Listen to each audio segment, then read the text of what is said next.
1 hora. Esse é o tempo suficiente que os nossos repórteres flagraram 56 ambulantes nas marginais de São Paulo. Eles andam como querem pelas vias movimentadas e atravessam de maneira perigosa. Muitos acidentes acontecem por causa das imprudências. Daqui a pouco tem reportagem. Mistério. Novas imagens mostram os instantes antes da execução da chinesa na zona norte de São Paulo. O cunhado dela era procurado pela polícia e seria ele o alvo dos bandidos. Ele também foi baleado e está internado em estado grave. A polícia acredita que um menor de 17 anos teria participado do assassinato. Daqui a pouco tem os detalhes. Notícia inédita também. Este homem, um senhor de bengala, atravessa a rua com dificuldade. Ele segue em direção a uma igreja, entra no estacionamento e em seguida sai pedalando. Cadê o deficiente que a gente tinha visto? Daqui a pouco você vai ver ele furtando a bicicleta, já. E ainda a mãe de um ganhador da Mega Sena foi sequestrada e ficou refém dos criminosos durante 6 horas. Ela conseguiu escapar sozinha do cativeiro pulando de um muro de 3 metros de altura. Me dá o helicóptero da Record. Olha as nuvens agora em São Paulo, hein? Ih, tô achando que a chuva vai chegar mais cedo na capital paulista, Milton. Pois é, bate nuvens pesadas cobrem toda a grande São Paulo. Realmente vai chover bastante. E o que nos preocupa é chuva de granizo, já que a temperatura pode chegar a 31 graus. Ontem choveu muito granizo aqui em São Paulo. O Hamilton está monitorando o radar. Se começar a chover, Hamilton, você me chama, porque você é o melhor do ar. Os pacientes do mutirão de cirurgias de catarata no ABC Paulista ficaram revoltados quando descobriram que a contaminação foi provocada por uma falha na esterilização dos instrumentos. Os nossos repórteres foram ouvir as vítimas. Dificuldades para caminhar, pegar algo dentro de casa e até servir uma simples xícara de café. Essa é a rotina que Dona Maria Helena passou a enfrentar desde que perdeu a visão do olho esquerdo. Nem trabalhar fora ela pode mais. Eu gostava de trabalhar, né? E agora não vou mais. Dona Maria Helena foi uma das vítimas do mutirão da catarata, realizado no final de janeiro em São Bernardo do Campo, no ABC Paulista. Os pacientes foram infectados por uma bactéria, a Pseudomonas, que afeta o olho e causa perda da visão. O que era esperança para o seu Francisco, de 70 anos, virou um pesadelo.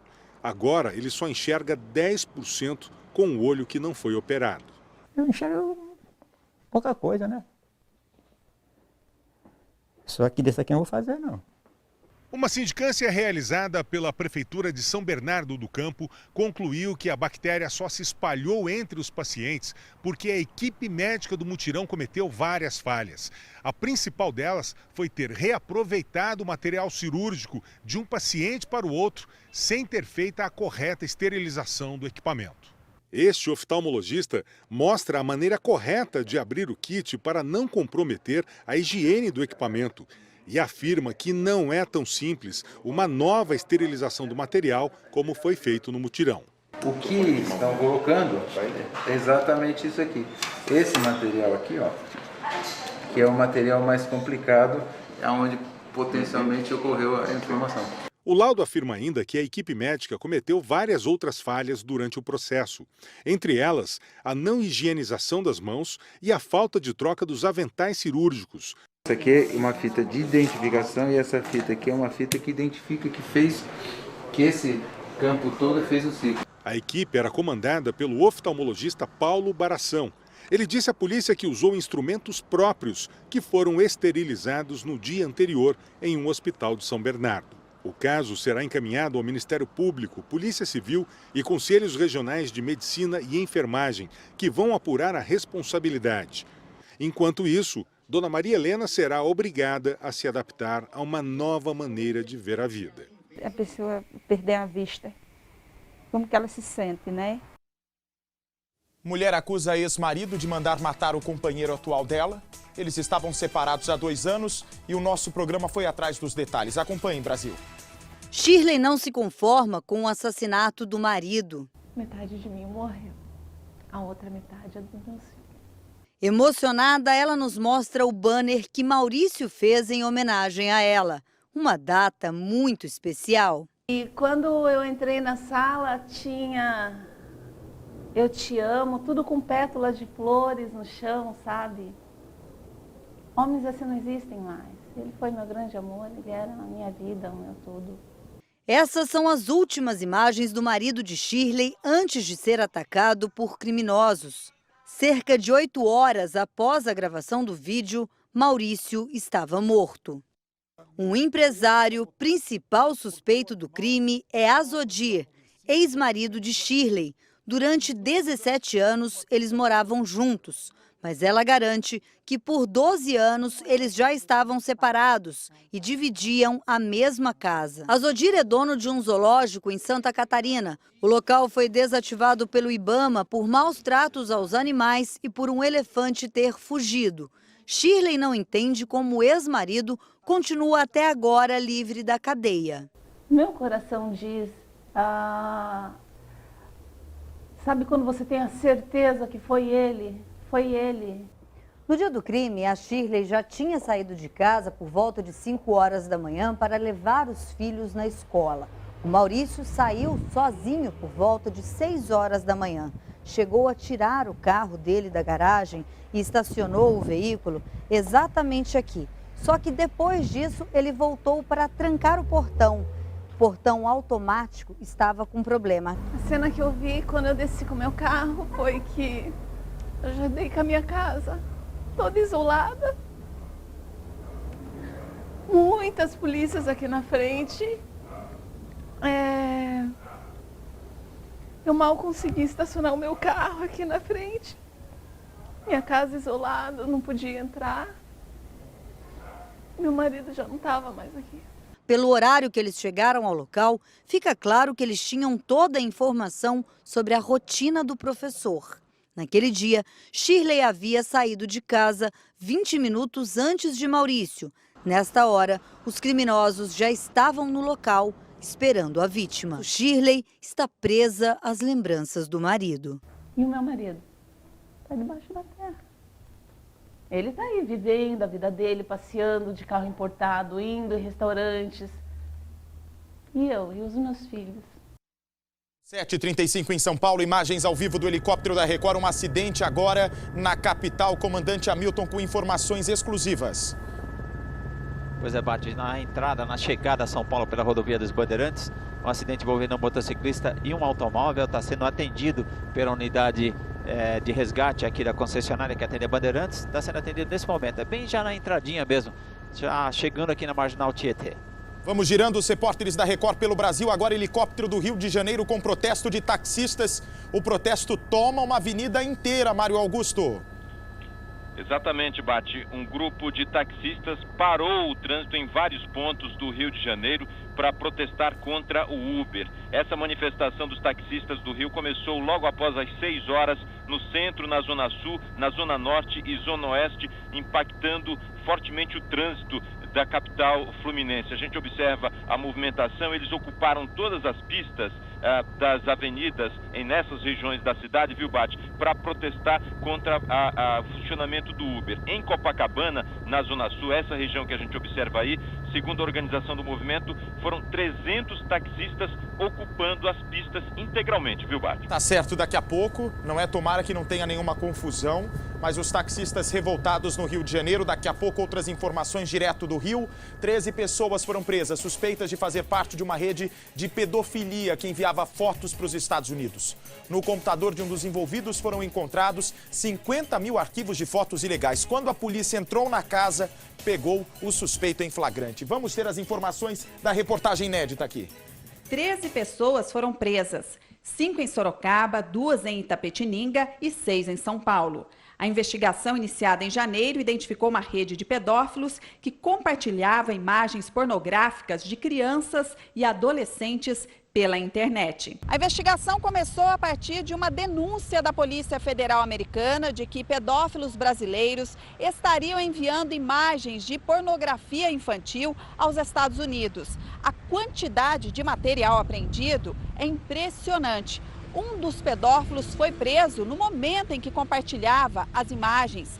Só na residência dele foram encontrados 50 mil arquivos. Além das imagens digitalizadas em CDs, também foram apreendidos HDs e um celular. O material apreendido, os computadores e as mídias serão periciados e a gente vai identificar se teve ou não algum abuso concreto de alguma criança ou adolescente. O perfil dos pedófilos era variado, desde operador de máquinas a analista de comércio exterior, mas todos homens, com idade entre 23 e 52 anos. A prisão preventiva foi decretada e eles serão encaminhados para a cadeia pública de Pilar do Sul.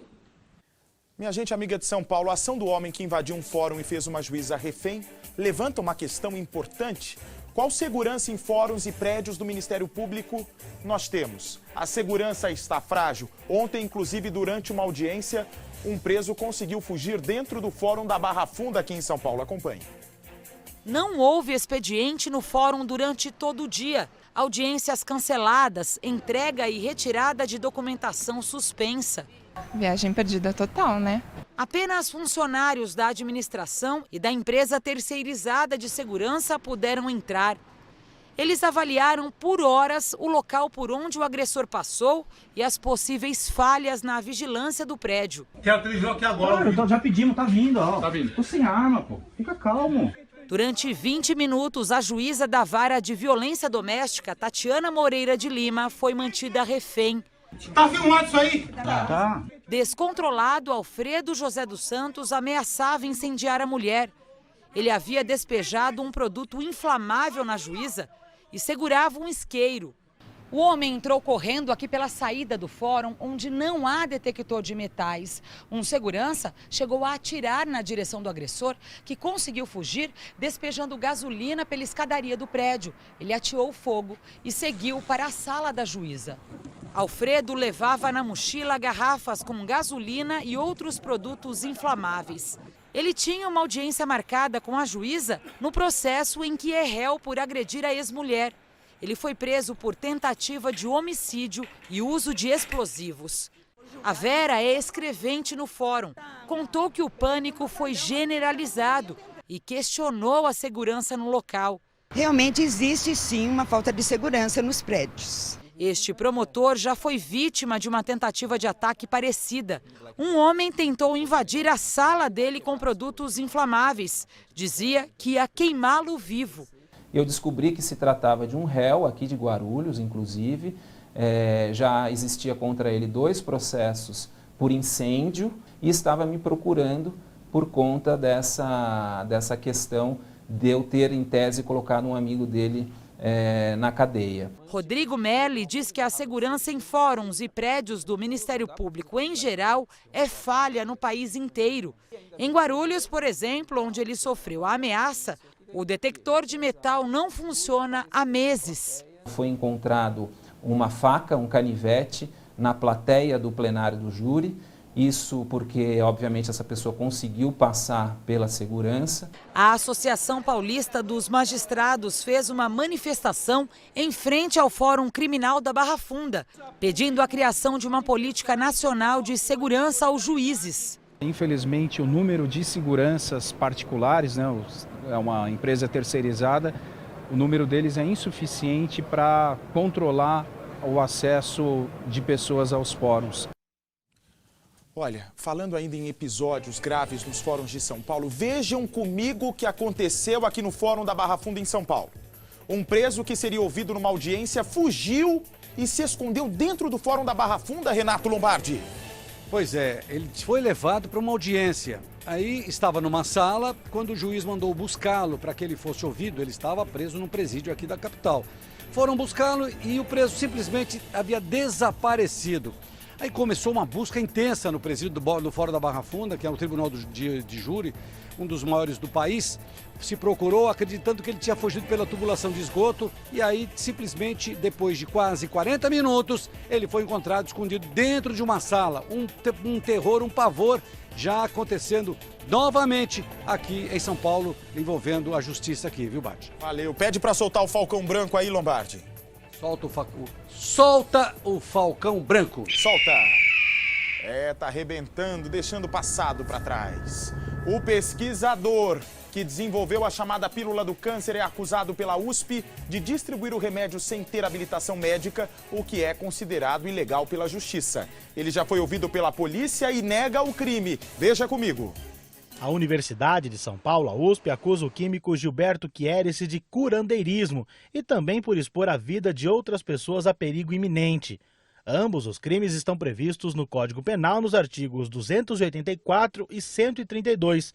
As penas máximas somadas chegam a 4 anos. Gilberto Chierici foi quem sintetizou a fosfoetanolamina sintética, substância que seria capaz de ajudar o organismo a identificar e combater o avanço de tumores malignos. O problema é que a fórmula nunca foi testada cientificamente em humanos e, por isso, não é considerada um remédio pela Anvisa. A fosfoetanolamina foi distribuída na USP até junho do ano passado. Pacientes ingressaram na justiça e, por meio de liminares, conseguiram que a produção fosse retomada.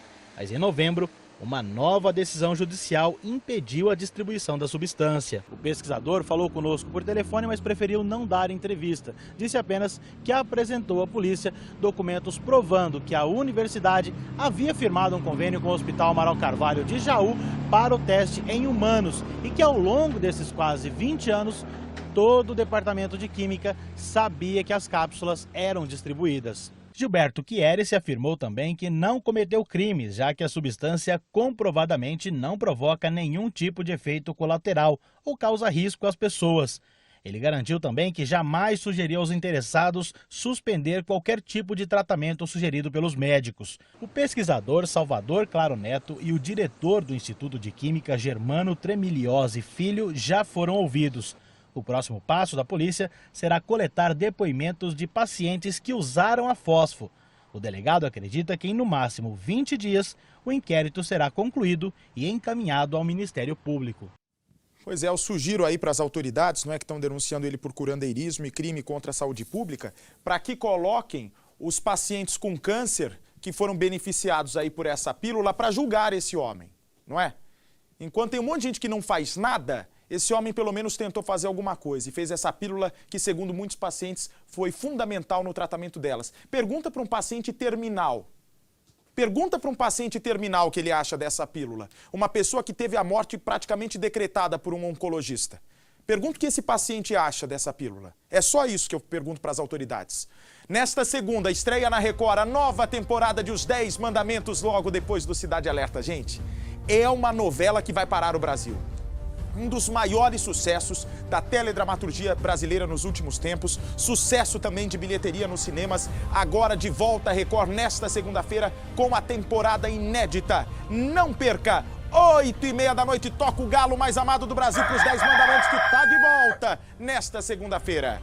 Mãe do ganhador do prêmio da Mega Sena é mantida refém por quase 6 horas. A idosa conseguiu pular um muro de 3 metros e foi encontrada pelos policiais quando pedia ajuda. História milagrosa, hein? Deixa eu ver aqui na tela do povo. Uma chácara disponível para alugar em dias de festas.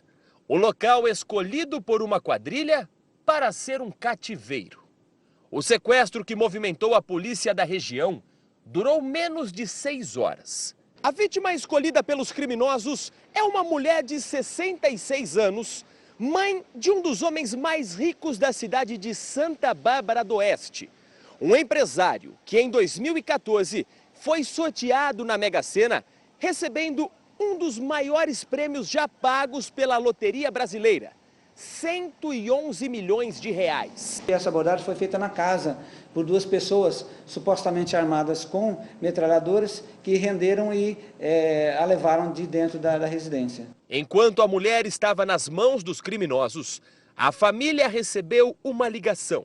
Não chegou a haver pedido de resgate. A única ligação que houve para a família foi para pedir informações do telefone do filho, que foi a pessoa que em outrora ganhou um prêmio da Mega Sena.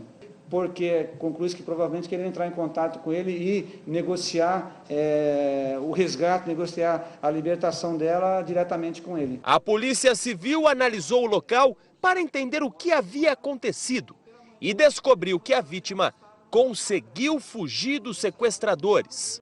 Foi aí quando nós começamos a ver os muros, para ver se a gente descobriu alguma coisa. E nós descobrimos na lateral uma cadeira que foi usada como apoio para poder saltar o muro. A Polícia Civil trabalha agora para identificar e prender os sequestradores.